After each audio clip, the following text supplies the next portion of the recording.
All right, ladies. So our topic for today is geographical phenomena. That's what we're going to do. And I'm going to see how we can go through one phenomena in the Caribbean. And that has to do with plate tectonics. We're going to identify earthquake and volcano zones in the Caribbean and assess the impact of these natural hazards on the Caribbean. But before we go to that, why study geographical? Uh, where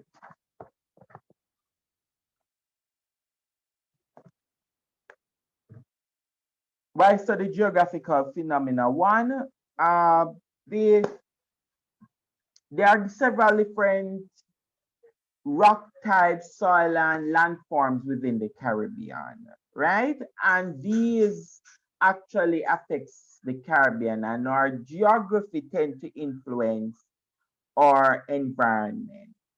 And so when we look at uh, our geography, determines where we build, how we actually live. In fact, let's look at this side. So we look at our environment and the influence of our environment today. We can say for sure that our environment influence our settlement pattern, where we settle in the Caribbean, the different types of industry we have, obviously because of our geography and also because of our environment, our atmosphere, all of these different stuff, the influence that we are highly a tourist sector. Uh, we also involved in a lot of natural industry, tropical. We produce a lot of tropical products and our sayings, certain sayings that we have, folklore, proverbs, these little stuff also influenced by our environment. Our food that we eat, our food that we eat in the Caribbean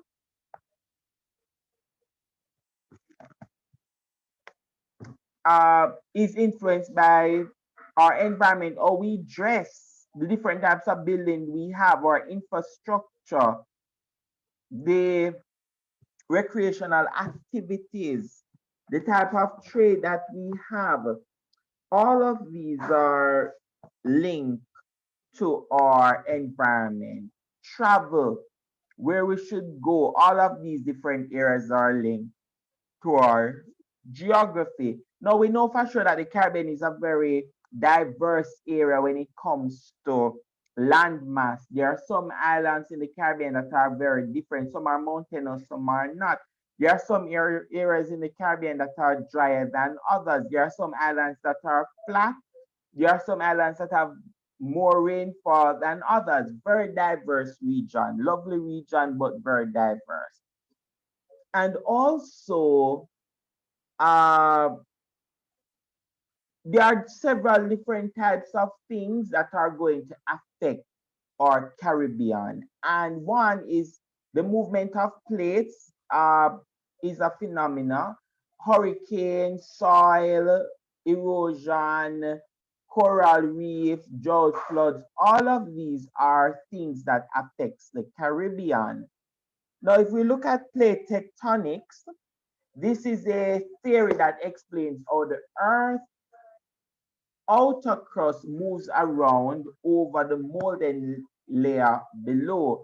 The crust consists of a huge slab of rocks, which is plate, whose movement can fold mountains and influence the occurrence of earthquakes and volcanoes. So in the Caribbean today, two things that are linked to plate tectonics is one, earthquakes, and two, volcanoes. And so the first thing I want to, so if we look at the plates, before we look at volcanoes, uh, this is actually the Caribbean plate here, and Caribbean countries span several different plates. Some countries sits on the South American plate, some sits on North The Caribbean plate some sits on the North American plate. Along this area in the Greater Antilles, not the Greater, the Lesser Antilles, you have quite a lot of volcanic islands, right? So if we look, you have a volcano here in Grenada, underwater volcano, Kikemjeni. You have Soufrière in St. Vincent. You have Quahibo in St. Lucia. You have Mount Pele in Martinique. Dominica has quite a lot of them. La Soufrière is also in Montserrat. No, this is not Montserrat. This is Guadeloupe. Yes, in Guadeloupe.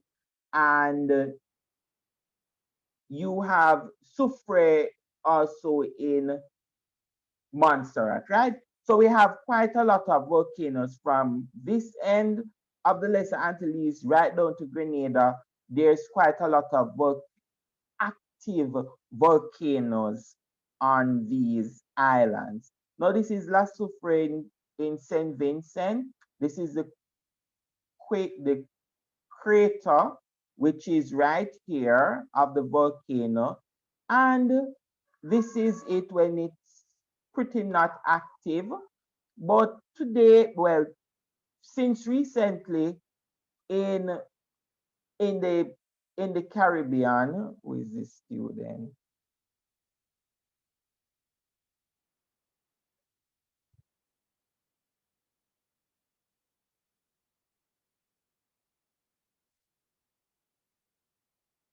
The student that just entered the room, could you rename yourself for me, please? I need to mark you.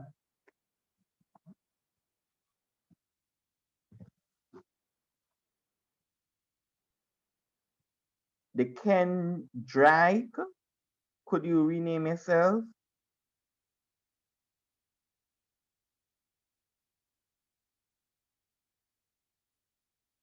Hello?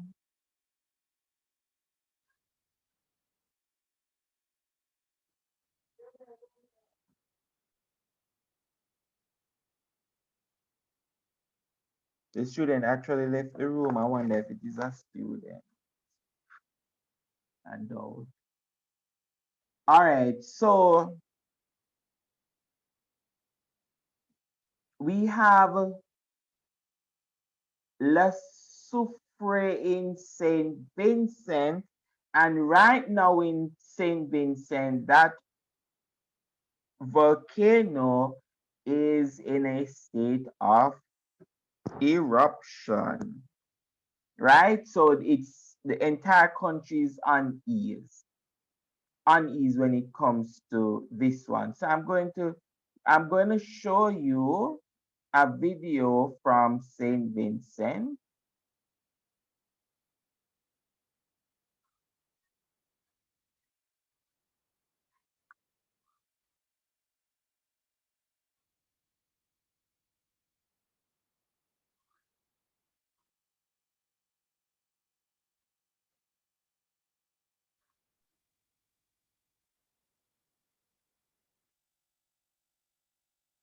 And this was done by a Jamaican teacher about it's addicted to geography. I don't know if it's Jamaican, the person sounds Jamaican. You determine when you're through.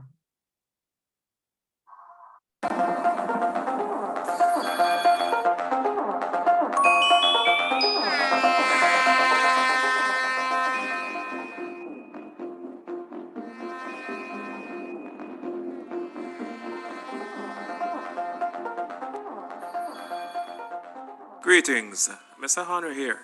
Just letting you know about some developing news that I've seen come across my radar.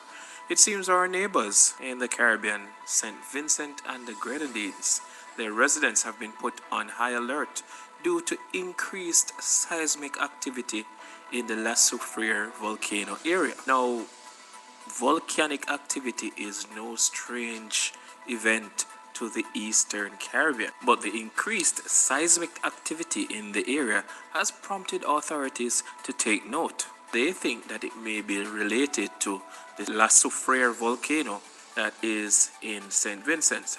Now, the Prime Minister Ralph Gonsalves said during a live address that residents should be on high alert, and it clarifies that no evacuation order has been given. However, he urged every resident to be very careful due to the observable steam and heat that this area is giving off. The recreational visits that usually go towards that volcanic site have been suspended due to the high amounts of heat and strong sulfur smell that is in that area that could potentially affect any individual that is in the area and mess up their respiratory system. The precautions are being taken in the event that the current activity that is being observed in the area develops into an explosive eruption. Professor Richard Robertson of the University of the West Indies Seismic Research Center stated that this is what is called an effusive eruption, effusive, EFFUSIVE, an effusive eruption which is going on at the Soufriere, which essentially means that magma is coming slowly out of the earth and it's bulging under the earth's surface and it's creating a dome. Now, we already know that everything in geography is connected, so it's no surprise that volcanic activity is connected to other volcanic activity in the area. Now, for example, in 1902, the La Soufriere volcano in St. Vincent erupted just hours before the devastating eruption of Mount Pelée, which is in Martinique. Now let's listen to what the Prime Minister had to say in a live address aired a couple hours ago. Um, and where the image was basically smack in the crater of the volcano. So there was a possibility that, given that we were having seismicity before, we have this hot spot. It wasn't clear what was happening. We were a bit more concerned. So we arranged with NEMO to go and have a look into the crater, and I think they were about to do that when on Monday now. Well, the hotspots from the imagery that we have had since, the hotspots sort of continued. So NEMO, the Soufriere Monitoring Unit, arranged to go up today because one of the things that we saw was it could have been something else. It could have been the fumaroles getting hotter. It clearly suggested that there was a heat source at the summit that was not letting up for the last couple of days. What happened today when they went up is that they verified that there is an emission, what we call diffusive emission of magma, quietly extruding out of the volcano. Sort of, if you think of where the volcano is, and just quickly, I'll share an image so that you could see what I'm talking about. This is an image of the volcano. Hopefully, I hope that most of you have gone up there by now. Yeah, if you haven't sent you really should walk up the volcano at least once. But anyhow, that's the dome, and there's an area in the dome which has already been steaming since 79, where we call fumaroles, where you have mainly water vapor, but mixed in with sulfur. That's why you smell a lot of sulfur. Sulfur and volcanic gas come out of it, and it has that white patch. And then there's a lake on the right-hand side. I just want to point out these two, the fumarole and the lake.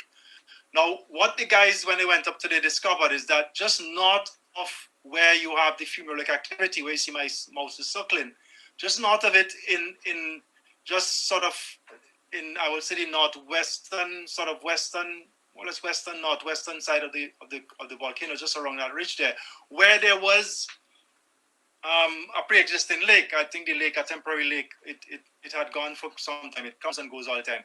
There was an explosion of a black mass of rock from that area, and from what we've seen of it, it's steaming, and that's where the steaming that people have been reported is coming from. From what we see in our conclusion, there is currently what we call an effusive eruption ongoing at Soufriere, where essentially magma is coming slowly out of the earth and building a dome. Essentially, the amount of rock that you have in that came up in 79, something else like that, what we now call in a satellite dome, is actually building and growing next to it. So that's the current state of affairs. We are currently working with NEMO to augment the monitoring system, because at present, what would happen once you have an eruption onset? We want to have a team. We would want to have more instruments in so that we could give direct advice to NEMO as it goes along. So what's happening now is similar to what happened in 71, 72. But in 71, 72, we had a lake. Now we don't have a lake, but you have the same kind of mass growing on the side.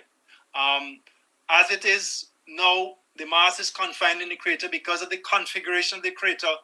A lot of the hazard as it presently stands are in the crater itself and on the immediate rim of the crater. So the hazard would be from the rock itself that is simply coming out, and the rock is going to be hot. So you don't want to be close to it when it's growing. It's going to be, it's basically, if you think of it like a big truck dumping a set of stone, and it's just dumping the stone, but the stone is coming from below.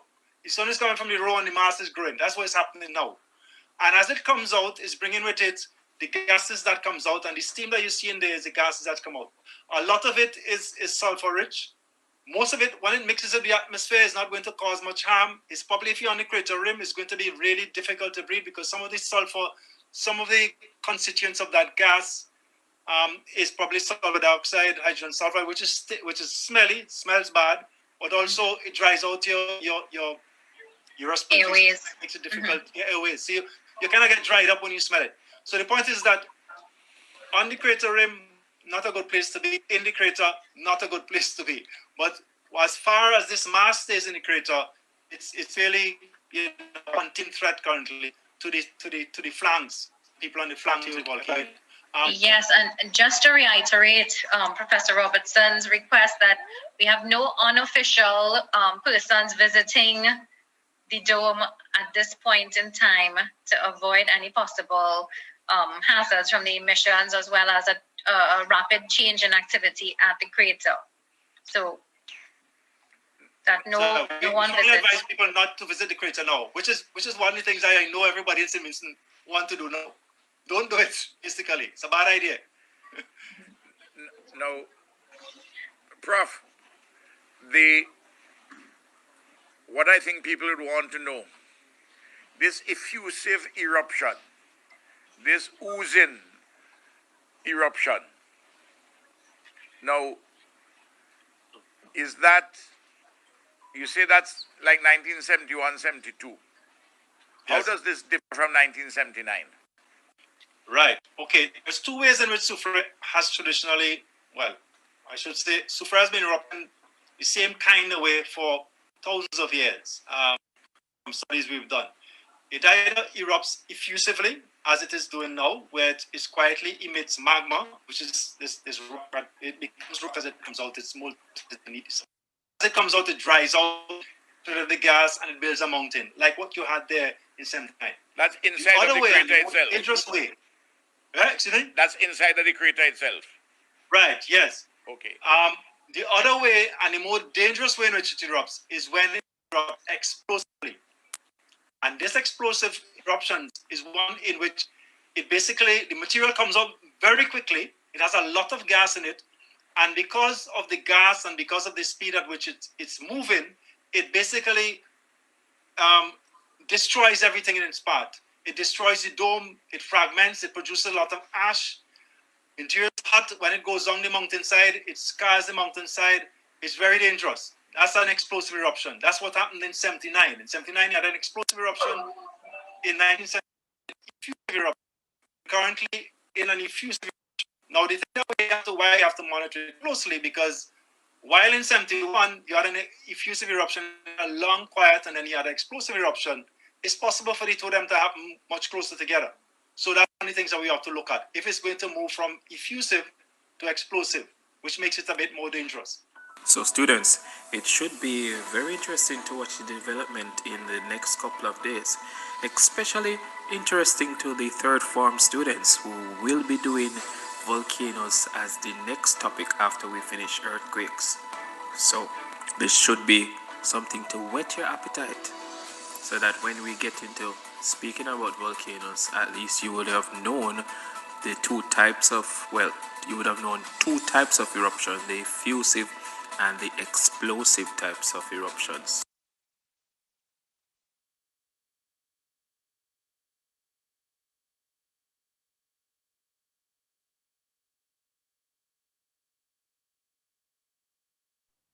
All right, ladies, so we see what is going on in St. Vincent, and not only St. Vincent, but also Mount Pelée in Martinique. also have some form of eruption or activity taking place. And there's quite a lot of people that live within, well, the Prime Minister of St. Vincent said that 30,000 people live within the volcano zone. And so that is very significant number of people out of a population of approximate, well, about 110,000 people. That's quite a lot out of the population. And so we know for sure that this volcano, the eruption of volcano within the Caribbean is very significant, especially to what happened in Montserrat in about 1995. I believe there was an eruption in Montserrat. It was terrible. And so we know for sure that volcano is one. Next, we have a coral, in addition to volcanic islands, we have coral islands in the Caribbean, such as Barbados, the Bahamas, and the Turks and Caicos Islands, right? My next focus that I want to look at is earthquakes. Earthquakes are very, very important. And just like how earthquakes are linked to plates, sorry, just like how volcanoes are linked to plates, the earthquakes are also linked to plates. And these are basically the movement of the earth crust, right? For earth, so when you have two plates, if I should go back to this slide, when you have two plates moving together at the same time, what you have is that it creates a vibration which we call earthquake. Now, in the Caribbean, we have seen quite some very strong earthquake. Jamaica, 1907, 1993, and Haiti in 2010. And we have to look at Haiti because I believe Haiti has been one of the most significant earthquakes to happen in our Caribbean. The over 230 people would have 230,000 people would have died in Haiti. 180,000 homes were destroyed. 2 million people were affected. 1.5 million, which is almost the entire population of adult population of Jamaica. 1.5 million people would have died, not died, were homeless actually. You had a cholera outbreak because sanitation system was basically disrupted. The water system, electricity, 5,000 schools were destroyed, and the total damage was 11.5 billion US dollars, right? So we know for sure that earthquake have some very serious impact on our Caribbean societies, and one perfect example is the is Haiti. Now we're going to look to Jamaica in 93, where Jamaica had a 5.4 earthquake, and that earthquake also was very, very significant in Jamaica. 518 families were basically displaced, houses were destroyed. The water system was affected as a result of the earthquake. The Causeway Bridge, anybody? I don't think most of you might know the Causeway. Airborne just after the Causeway was, maybe you know it. So those of you who live in Portmore, you know what is now Highway 2000. You used to have this bridge that runs across there. Let us look online and see if we can look at the Causeway. I'm going to show you what the bridge was like. That was also damaged as a result of it, of the earthquake in 1993.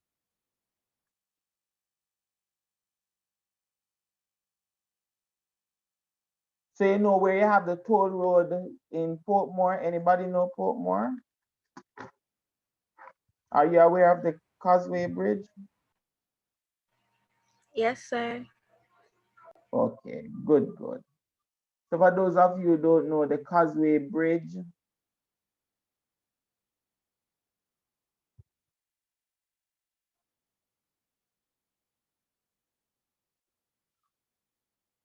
where it is.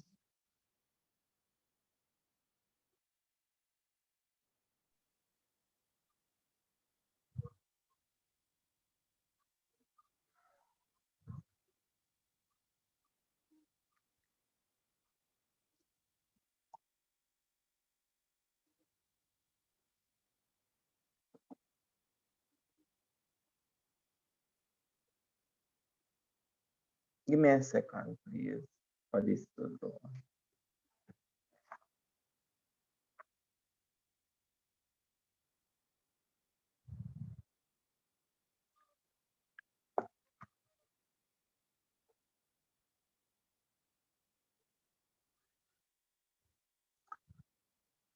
I think this, so this is the, oh, somebody was actually, oh, this is a video of it. So before you have this nice toll road that in Jamaica, what you have now going over to Portmore, that was built by former Prime Minister PJ Patterson. The Causeway Bridge that is there, that was there. Okay, let us show you here.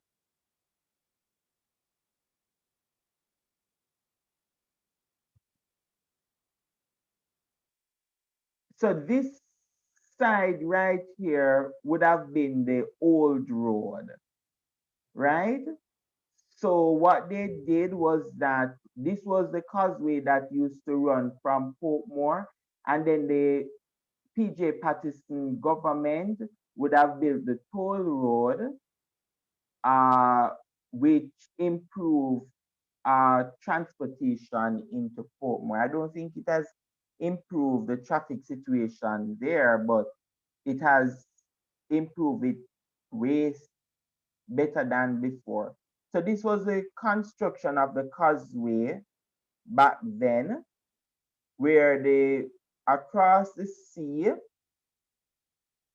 they built a road and they call it the causeway. After a period of time, they would have built the toll road. All right, so this bridge was actually destroyed during the 1993 earthquake. I believe also in the 93 earthquake, two persons would have died from uh, would have died, and the damage, where it is, yes, two fatalities. A cliff actually collapsed in Portland. Financial issues, we $5.8 million of damage, and insurance companies as a result of cars being, you know, cars damaged during it, houses. They had 7,871 insurance claim, which accounted to about $152 million at the time. So we know for sure that the earthquake in Jamaica was very, very significant in 1993. Not as dangerous as the one in Haiti, but we know for sure that it was significant. And recently we had an earthquake here in Jamaica, I think sometime last year, can't remember. But there was some earthquake. But earthquakes are part of our phenomena that we go through as Caribbean people.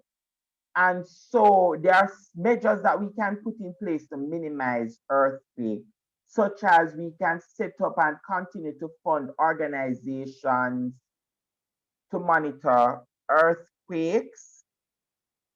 We can avoid the construction of avoid the building in avoid construction in earthquake prone zone. We can set up an earthquake fund.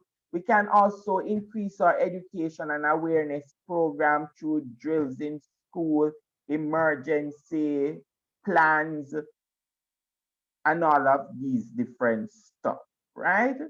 Now we looked, Volcano has, where it is, Volcano has some negative effects on us in the Caribbean. You can have poisonous gases, ashes fallout, damages plants. This should be plants and crops by blocking the sunlight. You can have also respiratory ailment as a result of the ash and the the different things that is going on there. and also the loss of life, the destruction of infrastructure. We can look at what Montserrat, for example. An entire town in Montserrat was destroyed as a result of the earth, the volcano, migration, disruption of tourism, travel, economy. So we know for sure that there are some negative impacts of volcanic activities in the Caribbean, but there's also positive impact, such as the Pythians of St. Lucia. You have hot springs in St. Lucia and Dominica, where people go to those territories, tourists, for the hot spring bath. They there's also uh, agriculture, because after a period of time, once the ashes are there, the soil becomes very fertile in these territories to grow things. And it people go to see the black sand. Yes, people always see white sand, so people decide that, oh, we need to go and see black sand. So tourism is also plays we Caribbean countries also benefit from the volcanic activities, right? Also in St. Vincent here, people, tourists come to the island just to see the volcano and to climb to see the crater of the volcano. So we know for sure that there are benefits to the volcano. Well, having a volcano in your island, but they are also negative. Like right now, we have two Caribbean islands, Martinique and Saint Vincent, that is basically on edge, because anytime, God forbid, or what they are predicting is that they could have an eruption that could cause massive damage in the Caribbean, in those territories. So we know volcano, and we know for sure that earthquakes. So volcanoes and earthquakes are two phenomena that happens in the Caribbean that we know for sure can that affects our Caribbean negatively. When we return, we're going to look at hurricanes, coral reefs, soil erosion, drought and flooding, and that will cover geographical phenomena. So next class, I believe we will go through hurricanes, and then the Thursday class, we see where we can stop. But we are on good stead. Tomorrow we are not meeting. Please meet in your groups to cover your IAs. We meet again Wednesday and Thursday, and I think I'm going to give an activity on geographical phenomena, because I know students are doing others, well, they're at different workshops, and I want to know if they actually either go through the PowerPoint or reading on geographical phenomena. So what I'm going to do, I'm giving an activity on geographical phenomena. So you should see it in Google, the Google Classroom. Any question, any comments?